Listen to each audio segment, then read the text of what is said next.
भारत ने तय कर लिया है। ত্রয়োদশ জাতীয় সংসদ নির্বাচনের আগে বাংলাদেশের প্রতিবেশী ভারতের ভাবনাটা কি আসলে? তারা নিজেদের কূটনীতি ঠিক রাখতে আসলে কোন রাজনৈতিক দলের পক্ষে থাকছে? তারা কি বিএনপিকে সমর্থন দিবে নাকি জামাতের উপর আস্থা স্থাপন করবে? চলুন বিস্তারিত জানানোর চেষ্টা করি আপনাদের।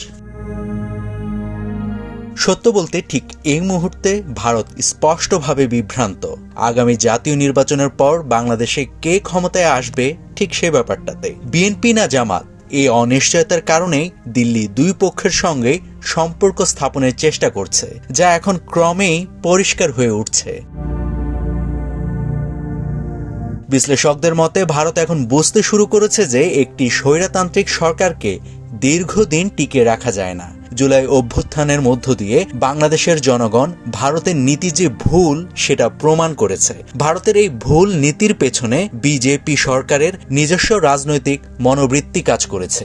সেখানে ধর্মকে ব্যবহার করে ক্ষমতা ধরে রাখার চেষ্টা এবং আশেপাশের দেশগুলোতে অনুগত বা পুতুল সরকার দেখতে চাওয়ার প্রবণতা স্পষ্ট।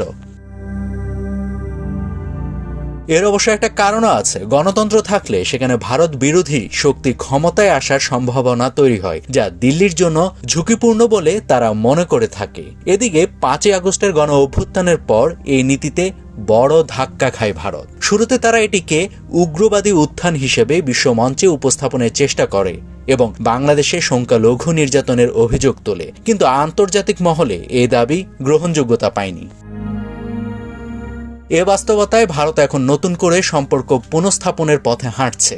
বেগম খালেদা জিয়ার মৃত্যু উপলক্ষে ভারতের প্রধানমন্ত্রী নরেন্দ্র মোদীর খোলা চিঠিতে তারেক রহমানের প্রশংসা এবং দেশটির পররাষ্ট্রমন্ত্রী সুব্রমানিয়াম জয়শঙ্করের বাংলাদেশ সফর ও খালেদা জিয়ার জানাজায় শ্রদ্ধা নিবেদন ইঙ্গিত দেয় যে 5ই আগস্টের পর ছিন্ন হয়ে যাওয়া যোগাযোগ পুনরায় স্থাপনের চেষ্টা করছে ভারত।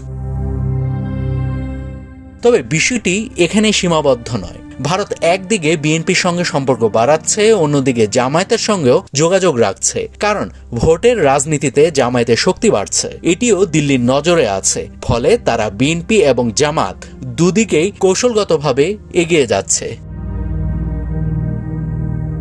রাজনৈতিক বিশ্লেষকদের মতে ভারতের কূটনীতি এখানে আরও স্বচ্ছ হওয়া উচিত ছিল। বাংলাদেশের সঙ্গে সম্পর্ক কোনো নির্দিষ্ট দলের মধ্যে সীমাবদ্ধ না রেখে সব রাজনৈতিক শক্তির সঙ্গে প্রকাশ্যে ও মর্যাদাপূর্ণ যোগাযোগ রাখা উচিত ছিল তাদের। তাছাড়া জামাতের সঙ্গে বৈঠকটি ছিল গোপন, তাই লুকোচুরির এই রাজনীতি শেষ পর্যন্ত সন্দেহ ও অবিশ্বাস বাড়ায় বলে মনে করছেন রাজনৈতিক বিশ্লেষকরা, যার ফল অতীতে বাংলাদেশ ভারত সম্পর্কে দেখা গিয়েছে। নাভিদ হাসান, সোনালী নিউজ।